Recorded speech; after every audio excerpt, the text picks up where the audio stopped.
Running a business comes with a lot of what-ifs. But luckily, there's a simple answer to them. Shopify. It's the commerce platform behind millions of businesses, including Thrive Cosmetics and Momofuku, and it'll help you with everything you need. From website design and marketing to boosting sales and expanding operations, Shopify can get the job done and make your dream a reality. Turn those what-ifs into... Sign up for your $1 per month trial at shopify.com/special offer. It's The Other Side of Midnight with Frank Morano. 28 minutes after the hour, this is The Other Side of Midnight. I'm Frank Morano. I am a longtime fan of Todd Lipscomb. I heard Todd Lipscomb in a radio interview many years ago. It must have been 13, 14 years ago, and he was discussing his book, Remade in the USA, and it was fascinating. And he was talking with a conservative radio talk show host, I think it was Bob Grant in New York, who was totally enamored with and convinced by everything that Todd was saying about the importance of American manufacturing. And I never heard anyone make a better economic, scientific, and at the same time emotional case for buying American. So I pick up the book, loved it. And amazingly enough, it's not just the kind of thing that's liked by conservatives. If you look at the quotes on the back of the book, there are quotes from people like Ed Schultz, who at the time was the leading left of center media commentator on the market. And that's because if you read that book, Remade in the USA, How We Can Restore Jobs, Retool Manufacturing, and Compete with the World, what he puts out there in black and white is indisputable. He also, as if I didn't have enough admiration for him, he is the founder and president of MadeInUSAForever.com. What's that? Well, if you go onto that website, everything that you see on there is a product that is made in the U.S. And I figured now with all the talk being of tariffs and protectionism, and a lot of people like me hoping that those tariffs result in more American manufacturing and more purchasing of American goods, struck me as good a time as any to revisit with Todd Lipscomb. Todd, it's great to have you back on the program. It has been too long. Thank you, Frank. It's always awesome to be on your show. You're the best. So for people that are not familiar with you, your book, Remade in the USA, argued that America's manufacturing decline isn't inevitable, but critics might say the world has simply moved towards globalization and protectionism is not the answer. Why do you believe restoring U.S. manufacturing isn't just possible but necessary? Well, it's vital on a number of levels, Frank. For example, I mean, we need good jobs here in the States, and we need, a future for these people. Let's make it here, and then we can have, good jobs, good paying jobs, and a good future for today's young people and tomorrow's young people, too. It's definitely possible, and it's to make it here still. I mean, we can't get back to, say, 1975. But we can do a lot better than we're doing, until recently. I mean, finally, we have a president who's really focused on it. As you can imagine, I'd be happy about that. Though it is not a red state or a blue state issue. It's red, white, and blue, as you know, Frank. Yeah, we're making a lot of progress, and it is vital. I mean, we cannot sustain these trillion-dollar budget deficits or trade deficits forever. At some point, we'll face collapse if we don't deal with this issue. 32 minutes after the hour, this is The Other Side of Midnight. My guest is Todd Lipscomb. Even though his book is, over a decade old now, it's still worth checking out. It's called Remade in the USA. In fact, I would submit that given the realignment in the American economy and American politics, it may be more relevant today than it was at the time that he came out. So, Todd, you speak in the book, and I've heard you mention in media interviews before, about China's advantages, low labor costs, environmental shortcuts, currency manipulation. Given how embedded Chinese manufacturing is in global supply chains, how realistic is it to expect a major shift back to U.S. manufacturing? Well, I mean, our executives, our retailers, or in our big corporations, are running the math. They're smart people, so they can see that if there's an advantage to move it back, a tax advantage, an economic advantage, I mean, they'll consider it seriously and more rapidly than a lot of people might imagine. It's definitely not over for manufacturing. We have to deal with some hard issues in the meantime. But then on the other side of the coin, look at China. I mean, they're no friend of ours, honestly. I've lived in Asia, as you know, in 2 different stints for over 7 years. China's no friend. They're our enemy, in fact. And I mean, Chinese people here, of course, are no problem, but the Chinese government over in Asia has a very, long-term goal of being the world superpower. I mean, the only superpower. And I mean, that involves taking our manufacturing, before they leave us helpless. And the stronger we are, the more that we can dictate the future in a positive way for freedom across the globe. Your book argues that America's greatest strength is its workforce and entrepreneurial spirit.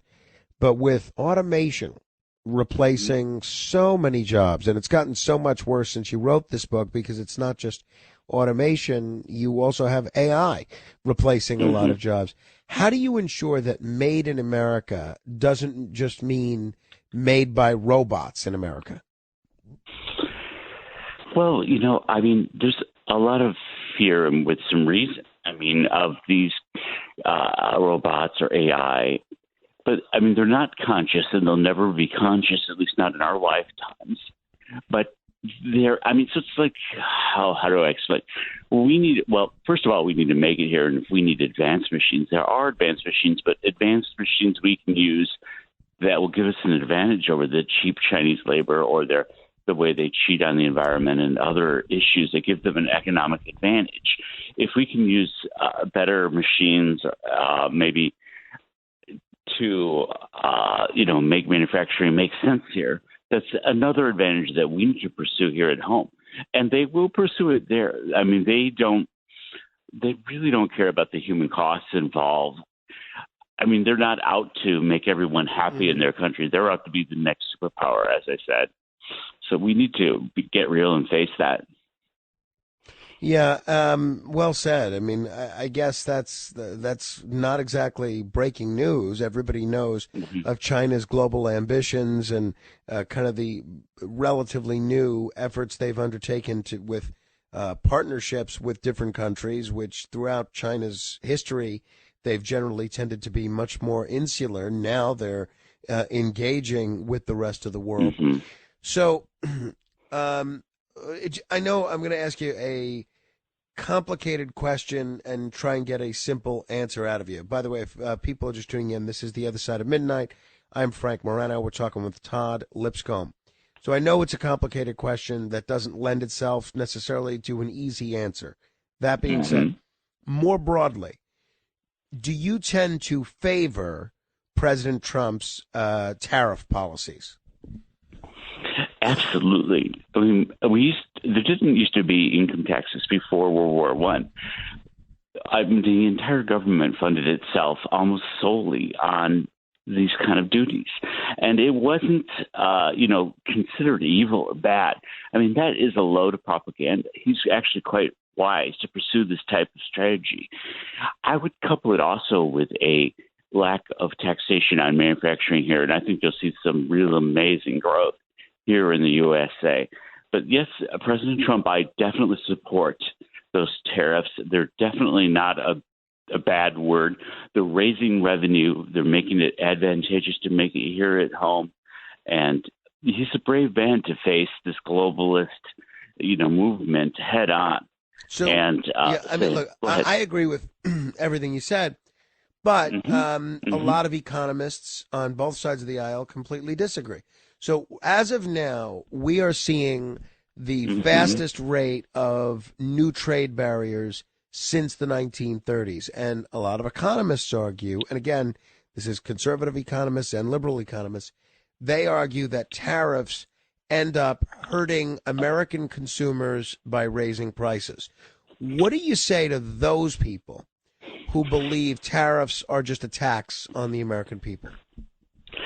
Well, in the short term, to some degree, that may be true. But again, if we're facing the alternative of a total default in our nation, I mean, a collapse in our economy, and then us in our, I mean, we already can't sustain. Something else happened recently, Frank.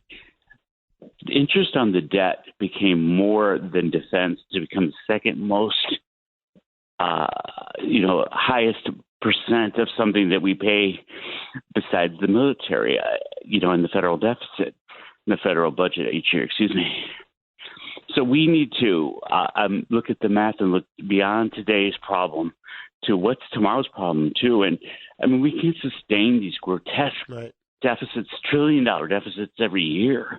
And the more we make it home, the more we'll raise tax revenue without actually raising taxes, too, because those people that are working, will be buying stuff and so on. And the people that they'll indirectly employ more Americans. Yes, it's a win-win, even though we're really under intense attack. There's really, I mean, it's so ingrained within our media system too, especially in something like with President Trump, that they detest him for some reason. But these duties are not, these tariffs are not an evil thing. As I said, they're going to do good in a number of ways, and you're going to see in a couple of years that he's won this battle after battle. Like we see Hyundai's building 3 factories. All these decades, the Korean company Hyundai never built a factory here, and now they're suddenly building 3. Yeah. And that's spending $6 billion here in America because it's a good place to invest, and particularly because they realize that President Trump's a very serious man, and they better do something about it. They built factories in Mexico, but they wouldn't build them here. But now they do, because thanks to President Trump. Still getting around to that fix on your car? You got this. On eBay, you'll find millions of parts guaranteed to fit. Doesn't matter if it's a major engine repair or your first time swapping your windshield wipers. eBay has that part you need, ready to click perfectly into place for changes big and small. Loud or quiet, find all the parts you need at prices you'll love. Guaranteed to fit every time. But you already know that. eBay. Things, people, love. Eligible items only. Exclusions apply. My cat Freddie loves to be brushed and cuddled. But stirring up his cat allergens meant sneezing and itchy eyes. Then I found Purina One Live Clear. It's cat food that reduced the major allergen and my suffering in as little as 21 days. Now, we feel closer than ever. If you have issues with cat allergens, you really need to try Purina One Live Clear. Try new Purina One Live Clear today. Purina One, a difference from day one. Your snacking routine can get a little dull. Time for an Oikos remix. Like a crunchy storm of sea salt praline pretzels, dark chocolate, and butter toffee, showering down into a smooth, creamy yogurt. Enjoy 3 Oikos Remix varieties with epic mix-ins and 11 grams of complete protein per 4.5-ounce serving. See RemixYogurt.com. Hi, I'm Cyndi Lauper. My scalp was covered with psoriasis, which could lead to psoriatic arthritis. But Cosentyx treats both. Cosentyx secukinumab is prescribed for adults with moderate to severe plaque psoriasis 300 milligram dose and adults with active psoriatic arthritis 150 milligram dose. Don't use if you're allergic to Cosentyx. Before starting, get checked for tuberculosis. An increased risk of infections and lowered ability to fight them may occur, like tuberculosis or other serious bacterial, fungal, or viral infections. Some were fatal. Tell your doctor if you have an infection or symptoms like fevers, sweats, chills, muscle aches, or cough, had a vaccine or plan to, or if inflammatory bowel disease symptoms develop or worsen. Serious allergic reactions and severe eczema-like skin reactions may occur. Learn more at Cosentyx.com or 1-844-COSENTYX. Cosentyx works for me. Ask your doctor about Cosentyx. Trump's latest secondary tariffs have accelerated what they're calling a trade war. and it's forced some countries like India to rethink their trade policies. Could these tariffs backfire and cause long-term damage to the U.S. Economy and maybe even long-term damage to our diplomatic efforts with other countries? Well, okay, yes, but we're facing a complex, difficult future no matter what we do. I mean, we say, and I'm sure they'll try to blame President Trump no matter what happens, Frank, but we have to face the fact that we just can't be the patsy on trade anymore. We have to be smart about it. Like, I've been to 50 nations. I've lived abroad over 7 years, as you know, mostly in Asia. Even our friends over there are completely taken advantage of. We're the joke of the world, as I've told you before. And because we allow these deficits year after year. I mean, the world won't be a safe place after America, goes down for the counter, becomes much, much weaker. And it's not because of these tariffs that's going to happen. It's because of the deficits.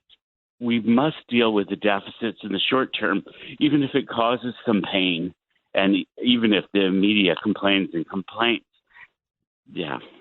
So, you'll see. Just give it a couple more years, and we'll be in an entirely different situation.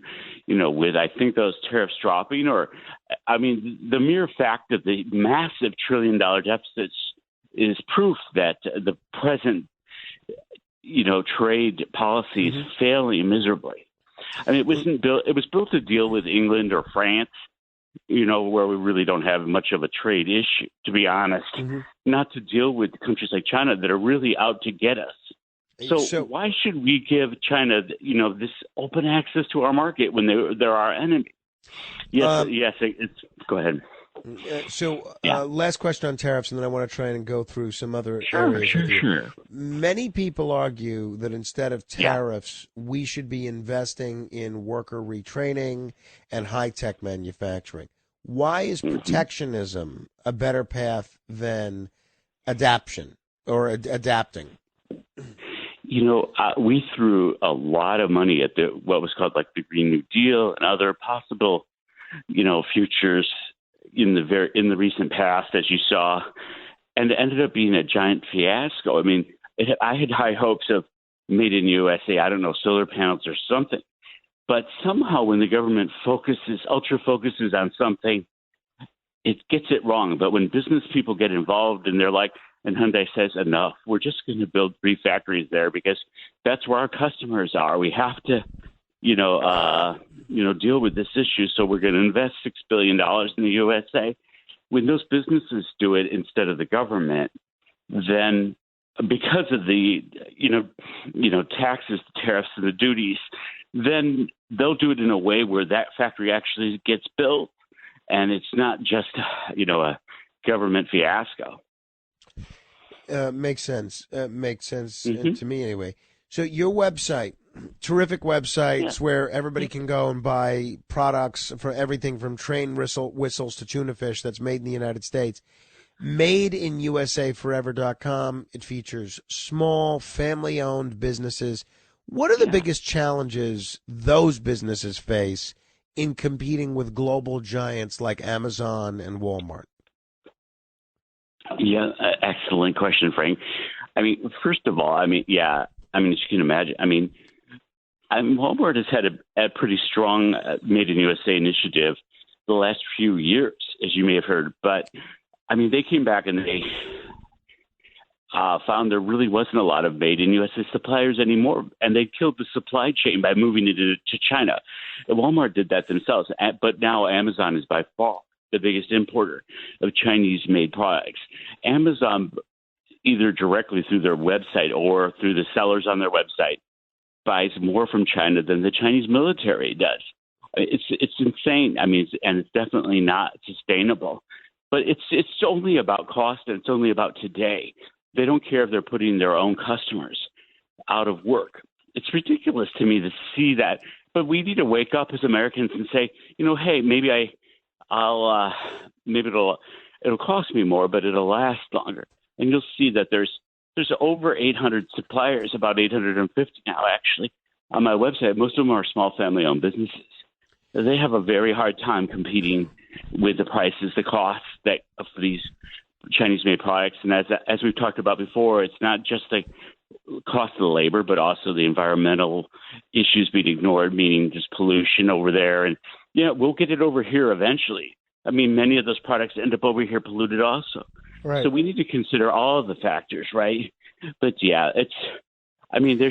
their governments also, favor them and subsidize them. But over here, it's definitely not the case, right? So, I mean, our government, until very recently, was not friendly to business at all. Seemed like to me. Yeah. So, but they got a lot of gumption, and they're going to go for it. I mean, we've lost some good suppliers since the last time we talked, but there's still many more trying to make it here. Check out my website and see that people can use it as a resource. They don't need to buy anything there if they don't want to. Yeah. Do you think the average American consumer really cares about buying American, or do they ultimately just go for the cheapest option? Well, I mean, it hits them on a couple of different levels, I think, Frank. That, I mean, yes, they agree when we chat like this, and they're like, that's a really great idea. I see why it's important. And yes, I understand that it might last 10 years. But then there's a lot of people facing financial hard times or whatever. So I can completely understand that they might need to, if they want to buy something for their grandkids and they just want to get something, nice they can afford for a few dollars. So it has to be on these Amazon or whatever sites. But, I'm not going to judge anybody, by what they have to do to get by in their own life. But, for those of us that can, though, I mean, it's worth it. Is it even a sacrifice? I'm not sure if we'll see it that way in the long run. Because, I mean, it may not be at the factory that made that item that you bought, so there's a job created, but they're all the USA suppliers and the suppliers and so on. I mean, we're creating a chain reaction, a positive chain reaction with every made in USA purchase. I really believe it makes a huge difference. Some companies use that made in the USA label as a marketing tool while still sourcing parts or materials from abroad. Do you think there should be stricter labeling laws to prevent misleading claims? Yeah, first of all, I wish that they would enforce the laws that we have right now. Procter & Gamble drives me nuts, for example, because almost never do they put what country of origin on their products, even if they're legally required to do so by these laws. Somehow they've lawyered up and don't think they need to do it. So anyway, they've been driving me nuts for years. I guess someday they'll face enough consumer pressure to actually put where it's made on. But yeah, we need more. We need to see where it's made. People need to know, is it made in USA? Is it assembled in USA? Perhaps what percent of the parts are made here, so they can understand and make a wise choice as a consumer. These tricksters have had their day, and it's time that they decide what side they're on. Are they on the side of freedom, or are they on the side of China and the maximum profits just for this year and maybe next year too?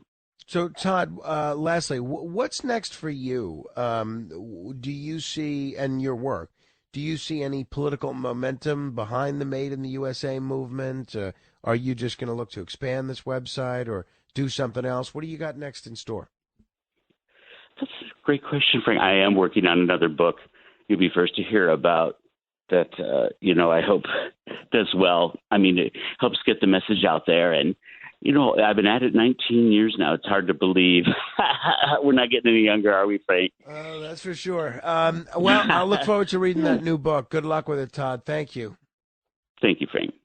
You want to comment, you can certainly do so. 646-720-0635. That's 1-646-720-0635. This is The Other Side of Midnight. Straight ahead.